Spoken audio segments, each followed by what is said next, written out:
Good morning to everyone and welcome back to this dissemination space with another interesting interview. From the Women's Geographies Corner, we cannot begin this program today without expressing our deep sorrow for the recent events in the region of Valencia. This past Tuesday, the 29th of October, our neighboring province of Valencia suffered the worst heavy rains and floods we can remember. The tsunami of destruction from this natural event has taken too many lives. We want to extend our condolences to the families of the deceased and those still missing, and all our support to the thousands of people who are helping in what is already considered the worst catastrophe in the history of Spain. Today's interview centers on the geographies of sustainable consumption, a crucial topic for geography to evolve toward new ways to understand the social organization of normality. Our interviewee is Professor Ruth Lane from the Monash University in Melbourne, Australia. And this is the first asynchronous interview due to the time difference between Australia and Spain. I'm going to introduce first Ruth, and then we will start with the questions. Ruth Lane graduated in 1983 with an honors degree in zoology and undergraduate majors in zoology, psychology, and anthropology. She completed a graduate diploma in museum studies in 1985 and was one of the first curators appointed at the National Museum of Australia with responsibility for interpreting the theme of people's interaction with the Australian environment. This involved collecting artifacts pertinent to the theme and documenting them using oral history methods. While working as a museum curator, she undertook 2 research degrees in geography. The first, a research master at the Australian National University, explored the potential connections between oral history and scientific knowledge for understanding environmental change. The second, a PhD project through the University of Wollongong that examined the social and political aspects of land use change in the East Kimberley region in the northwest of Australia, where a landmark native title claim was underway along with a proposed expansion of the ore irrigation scheme for sugarcane cropping. In 2004, she was appointed to her first academic position at the University of Melbourne, and in 2010 was appointed to the Human Geography program at Monash University, now incorporated in Human Geography, Anthropology, and Development Studies. Ruth's academic research has focused on the social and institutional dimensions of waste, recycling, and circular economy. It commenced with a study of hard and bulky rubbish collections in Melbourne and the social phenomena of scavenging hard rubbish. This led to further research into routes of reuse and second-hand goods in Melbourne households, and subsequent work on metal recycling, including metals in buildings and e-waste. As one of the few social scientists working on waste and recycling practices, he was awarded funding grants from the Australian Research Council for research into the social and institutional dimensions of circular economy transitions. Her current research is focused on 2 key sites. The first is the household as site of consumption, policy attention and agency in sustainability transitions. The second is the non-for-profit reuse sector, comprising a diverse set of organizations that undertake circular economy activities that would not be feasible for commercial businesses. She draws on both sides of research to build an understanding of reuse as central to circular economy transitions and to consider appropriate forms of policy support. I cannot be more happy to welcome Professor Ruth Lane to this Women's Geographies Corner. So welcome here, and let's start with the interview. Thank you very much. So we always have 2 common questions for all of our interviewees. And the first one is, when did you know you wanted to become a geographer? Well, I didn't study geography in my undergraduate degree. In fact, I didn't do much geography in my high school either. I didn't see geography as particularly interesting the way it was taught in my undergraduate degree or at my high school. But I found myself working alongside a geographer in my role as a curator at the National Museum of Australia in the 1990s. We were both appointed to develop collections and exhibitions to interpret the theme of people's interaction with the Australian environment. And I wanted to do a research degree, I knew, but my social science major was in anthropology. And admission to a research degree in anthropology required an honours in that discipline. And my honours was actually in zoology. So my geographer colleague at work steered me towards geography at the Australian National University in Canberra, where the National Museum was based as well. Geography in Australia is a much more open discipline to people from different disciplinary backgrounds. So I undertook a research master's in a part-time capacity. And on the strength of that and my publications from it, I was subsequently awarded a PhD scholarship in geography at the University of Wollongong under Leslie Head. Mhm. Yeah, I think it's quite uncommon to, because when we read your bio, we were a bit shocked that your first undergraduate studies were not on geography, but then you lead your career and your study to more geographic approaches. Okay, thank you. It is not so uncommon in Australia. If you go to a geography conference in Australia and speak with people who are doing PhDs in geography or who have done them, you'll find that many people did not study geography in their first degree and have come to it as a research degree. And I think it's great because maybe in Spain we have a more rigid system. So if you didn't study geography, it's quite unlikely that you continue your studies as a geographer in your master's or PhD. Thank you. So once you finish your studies in geography, your PhD and your master's degree, were you clear about what you wanted to specialize in? So the topic that you continue evolving? Well, in taking on the PhD scholarship in my late 30s, I was consciously seeking a career change to become an academic geographer. And the discipline of geography aligned really well with my interests in both environmental conservation and material culture from working in museums. So I always had approached the discipline with this an interest in materiality.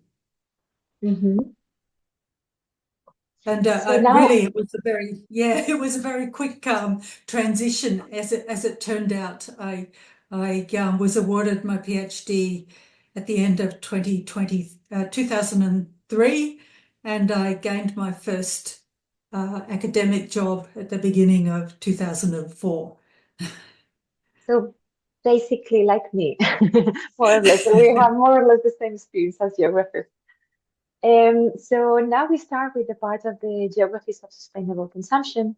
And I think when talking about research on sustainable consumption, I think many people might think that this is all about creating a market, a green market, and just leading consumers and people towards it. And I think, of course, a certain degree of behavioral change is expected and required. But I think it's much more than that, right? So I think it implies social and cultural changes, or better said, transformations, changes in the way of governments take place, the creation of new infrastructure, and also the changes in the systems of provision. So can you define what means the geographies of sustainable consumption and also the role of geography in the studies of consumption as a whole, please? Well, it's never just about consumption. It's always at the same time about production systems and business models. But thinking in terms of systems of production and consumption can be rather abstract, and it's hard to understand exactly where it is that people are enacting norms of practice and what prompts those norms to change. So geography provides a focus on specific sites where we can understand what people are doing and why, whether they're builders in the construction industry, whether they're managers of supermarkets or residents in households. And it also directs attention to the materials and the infrastructure involved in different forms of consumption. This could be the layout of a supermarket or the packaging of goods or the material qualities of the goods themselves. And it could be the kinds of vehicles and equipment involved in the construction and demolition of buildings. So these material dimensions serve to structure consumption and they have different qualities and characteristics in different places. Sociologists also study sustainable consumption, but they don't have quite the same focus on materiality. Mhm. And this question about materiality is so important, and I think it's also so different in the way you perceive geographies of sustainable consumption in New Zealand and Australia, whereas this is also a question that we will see later. So thank you for that. And yeah, that's true that we cannot avoid to study. So we cannot make segments and saying this is the production part and this is the consumption part. So we have to study it as a system, of course. And production and distribution and consumption are parts of the same, the same procedure. So in 2020, a virtual issue about new geographies of consumption was published in the Journal of Geographical Research. And together with Professor Juliana Mansfeld from the University of, I don't remember the Massey. university. Yeah. Massey University. Yes, in New Zealand, but I also interviewed her some months ago. You wrote introduction to the special section.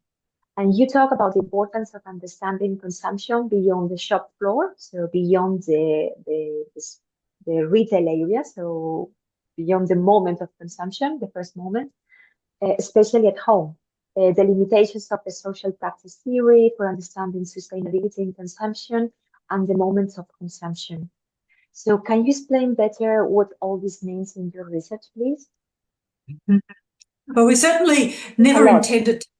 Oh, yes. So we certainly never intended to downplay the value of social practice theory. I have used it myself, and it's inspired so much important work. But we did think it was important to revisit the relation between material, symbolic, and discursive aspects of consumption. That's been a feature of consumption geographies for some years. And recent works focused on how consumers and producers are linked in commodity chains and networks, following the journeys of commodities, but also following changing meanings of consumption that are linked to ethical consumption movements.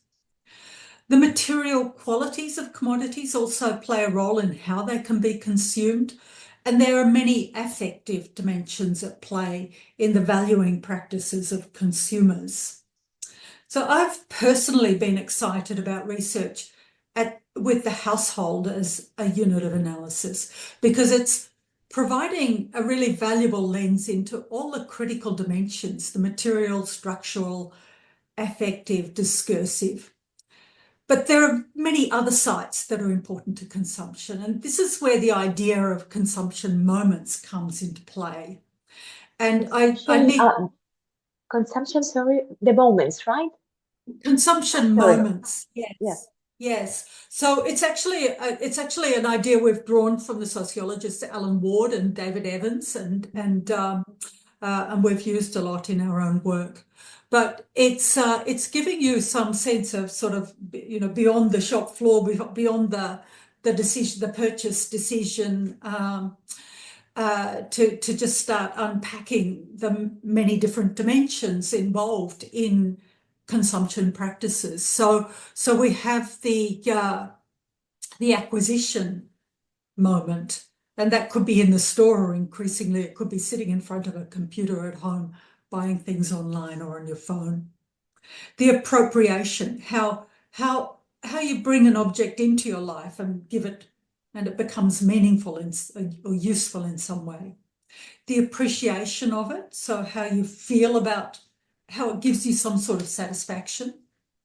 But then devaluation, when it begins to lose meaning, no longer gives satisfaction, no longer is perceived to have either economic or use value or affective value. And then there's a disposal is another moment in all of this. It's a key focus in my own work on reuse and recycling. And there are spatial and temporal aspects to all of these consumption moments. So I think it's a useful way to start unpacking this black box of consumption and see all that it's many different practices. It's not a single sort of choice made by a consumer. Because also when talking about circular economy, talking about devaluation and disposal can be also the first moments again of acquisition and appropriation. That's right. Second hand or donating things or just stashed for a different moment or for someone else. So I found this sociological approach of work and events quite enlightening for understanding the circularity of material things don't disappear, just they go to another place. So we just try to avoid going to landfills or to places where they don't have use anymore. Just try to put them value again, right? So put a value on them for other people. Yeah. So that's something. Yes, that's right. And, you know, one of the things I've been engaging with, because I feel for things to become visible in government policy, they need to be measured in some way. So I've been given quite a lot of attention to this issue of measurement. And when you look at the standard ways in which national economies are measured, they're measured in terms of imports and exports of goods. Those things are measured. We measure household consumption. So we measure in terms of expenditure. Mm-hmm. So all these other dimensions of consumption are not visible. And in particular, I'm most concerned about this dimension of disposal and potentially incorporation in new cycles of consumption that isn't picked up in any of those metrics. So there's a real need to sort of engage with traditional ways of measuring economic activity with some of these insights. And of course, because this is also measured in emissions, is measured in the amount of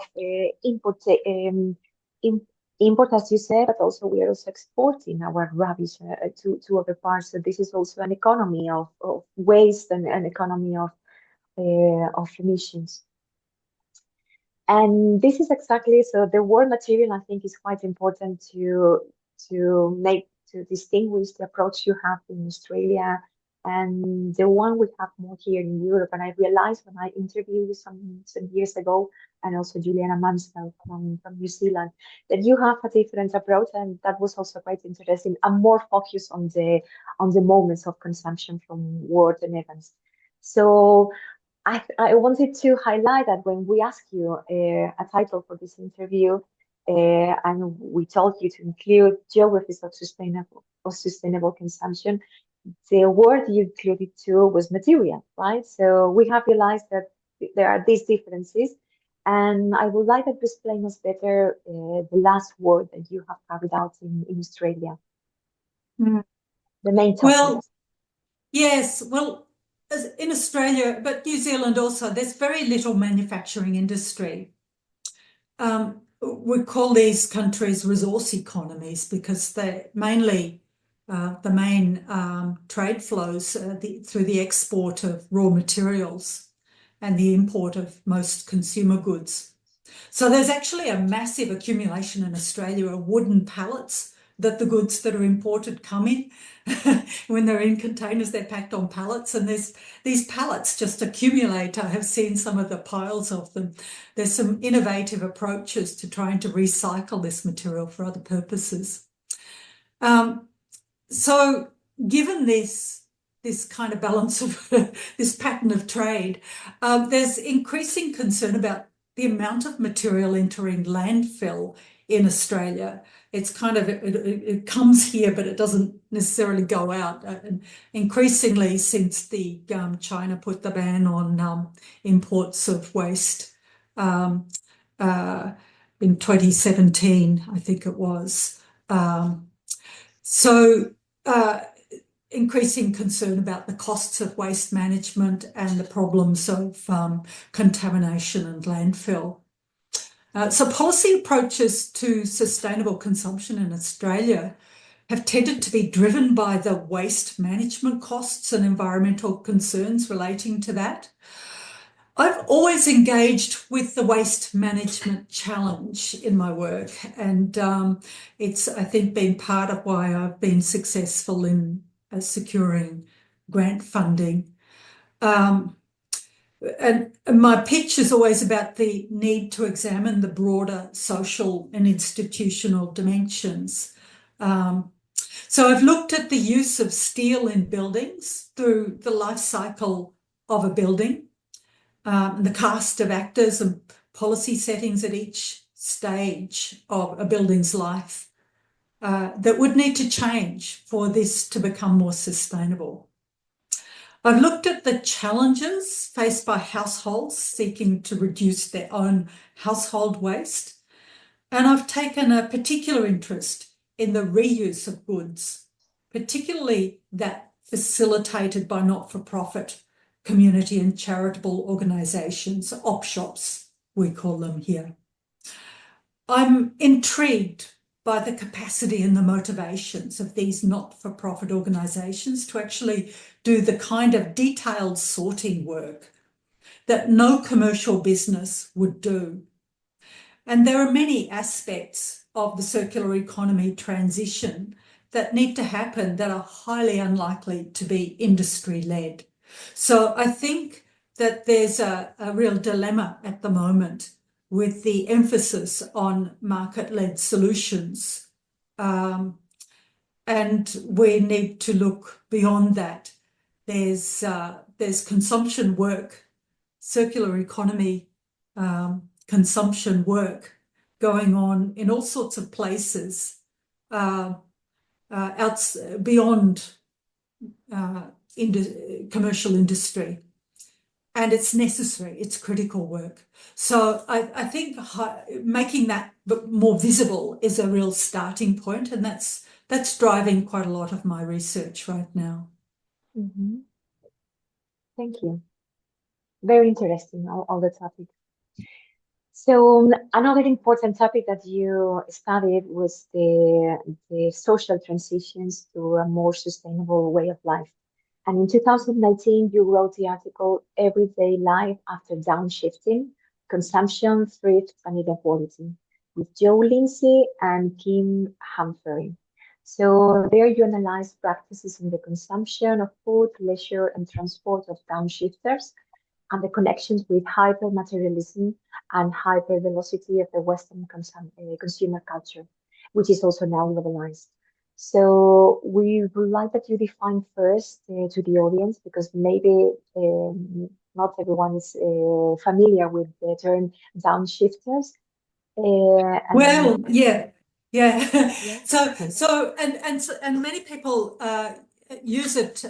We used it in a very particular way. So we defined it in our study in terms of people who had made a voluntary decision to reduce their working hours and income. And we picked people in the 40 to 60 year age bracket because we wanted to avoid young parents who might be caught up with carer roles for young children. And we wanted to pick people who are still of working age. So it wasn't a big survey, it was a qualitative study with 10 participants. So it's kind of the insights are qualitative, not we can't generalize too far. Mm-hmm. But the interesting thing was it's quite a different approach to most studies that tackle downshifting as a sort of lifestyle type of phenomenon. So and seek participants who are defining themselves as downshifters for overt environmental or social reasons. So we didn't do that. We just looked for people who had, within the last 5 years, reduced their working hours and income on a voluntary basis. So then we went in and explored. Most of them were women, and some had actually ongoing carer roles for family members who are either adult children or partners or parents. And that had, for some people, been the prompt for them to reduce their working hours. But even for those for whom that wasn't the main motivation, they were still finding themselves spending more time in carer roles. When we looked at other studies of downshifting, and they, even though they defined downshifting a bit differently, they still found gendered patterns in how downshifters spend their time. So the big pattern was that men spend more time in recreational activities and women in more carer roles.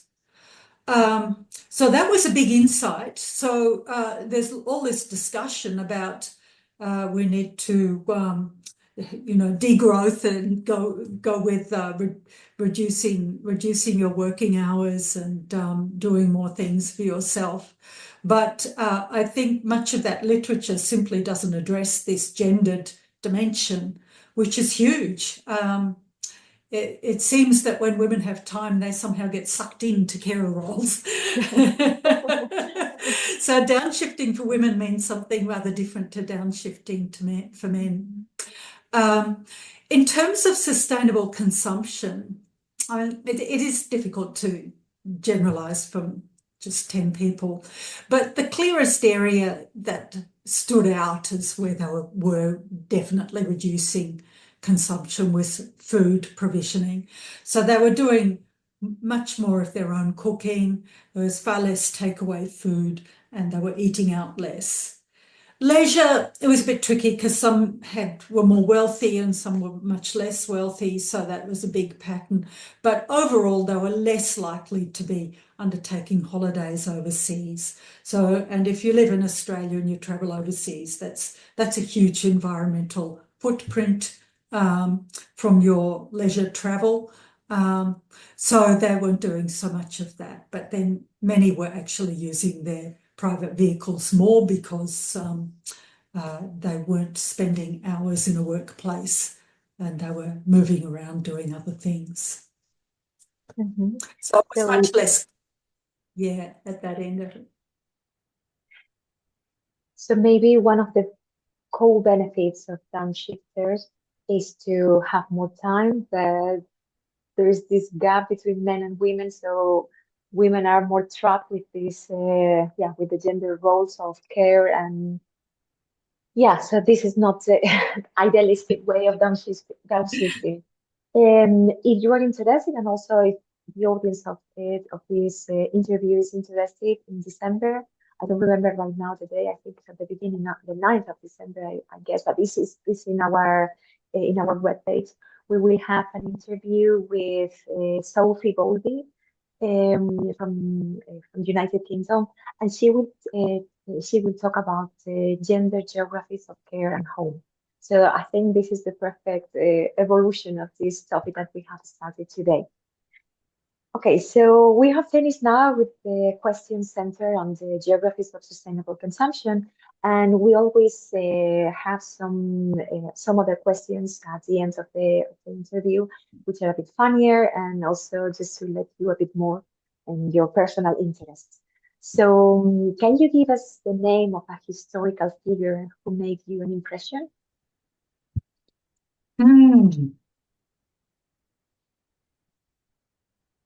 Historical figure. It can be a man or a woman.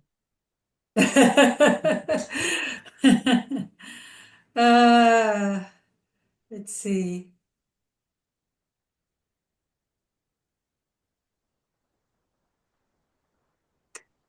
I should have given this one a bit more thought in advance.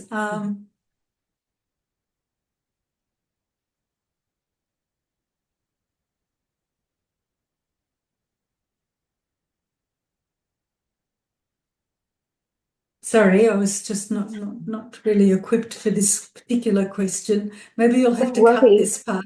Maybe we can continue with the second one, and It might come to, yes. you merge both of them. So a Okay. historical female scientist, which can be Yes, also I can do a that. historical figure. I can certainly do that. In my role as a curator at the National Museum of Australia, I had a job of, we had an initiative to collect and document the lives of women scientists. And I had this wonderful opportunity to interview a very elderly botanist who had been appointed to the University of Tasmania Botany Department in 1942 during the Second World War. And was just an amazing character. Had she been in a different part of the world where there was a lot more botany going on, she would have become a geneticist, a plant geneticist for sure. She was terribly interested in the new developments in genetic science. But in Australia and in Tasmania in particular, the work that was needed was very much taxonomic work. So she spent a lot, that was her main career, was doing taxonomic descriptions and classifications of new plants in Tasmania, and it was enormous, her body of work. When I interviewed her, she was living in a retirement home that she had moved into, I think, perhaps even before she had retired, because she was single, she had no children, she had no one to care for her. She just wanted to simplify her life so she could go on working. And in her apartment, she had a microscope and she had all her correspondence, and she, in her 90s, was still corresponding with scientists around the world who, I think this really created a big impression on me, this correspondence that she had, because she had an identity as a scientist through her correspondence that was independent of her gender and her age. And it was so important to her. And that was, she reshaped her whole life so that she could continue that. It was just an overwhelming experience. Mm-hmm. Can you repeat the name of the lady? Winifred Curtis. Mm-hmm. Thank you. That's it. So we have the historical female scientist and the historical figure for you. So a reference in your development as a geographer? Again, Yes. female or male? Yeah. No, there was a key paper written by Karen Backer and Gavin Bridge, published in 2006, called Material Worlds, Resource Geographies and the Matter of Nature. It's published in Progress in Human Geography. Mm-hmm. And it goes into this, how it just presented a really fascinating way to conceptualize resource geographies. So it drew on some of the elements of economic geography and looking at commodity chains, but it engaged more with the politics of resources and drew on the ideas of Tanya Lee about how resources are assembled through rhetoric, calculative devices, and favourable policy, government policy. So it's kind of, it was quite an inspiring piece of work, and I think I've carried it with me ever since. And I think it helps to just never lose touch with the political dimension. It gives you a really strong framing for thinking about that and how it relates to the rhetorical dimension and the calculative aspects, which goes to my concerns with measurement. Thank you. Well said. A book or reading, and it doesn't need to be related to geography. Oh, but it will be. So I'm going to suggest Doreen Massey's book For Space, which contains the chapters are taken from some of her most famous essays, articles that everyone cites. But I think as a whole book, it actually stands by itself, and it really presents a very particular, very thoughtful geographer's perspective on space. Mm-hmm. And something from Australia, so a typical dish from your hometown or from Belize. And I have to say that this is the further interview we have ever taken. So we also had an interview from in Argentina, but definitely you are the further one. All right. Well, Australia has a very cosmopolitan cuisine these days, but I grew up in Brisbane, which is in the subtropics, and a big feature of life in Brisbane is tropical fruit. So I have to say tropical fruit salad. Mm-hmm. Mangoes, pawpaws, bananas. We call papaya pawpaw. And an unforgettable route or place, and it can be in Australia, but it can be overseas. Well, I'll say the overland track in Tasmania. It's quite Overland. famous hiking track, yeah. Mm-hmm. Okay, so we're done. Ruth, thank you very much for the interview. Thank you for sharing with all of us and these contents. They are not very popular though in Spain, and I would like that, yeah, make more visible these topics to all other geographers and other people who are really linked to sustainable consumption topics. Okay, It well, was let a me know. pleasure. Yes, if you want any of those references, I can send it to. Oh, I'll just put the Backer and Bridge one in the chat here. Mm-hmm. I don't And know I'm if sure you'll people find. can. So Baker and Bridge, Material Words, Resource Geographies, and the Matter of Nature from Progress in Human Geography, and this is from 2006. Okay, perfect. So I don't know if people will see because I'm recording the conversation. So if no one can find the article, I will put it in the comments of the Okay, YouTube channel. So thanks very much. you're welcome. Bye-bye. Bye. Bye. Bye.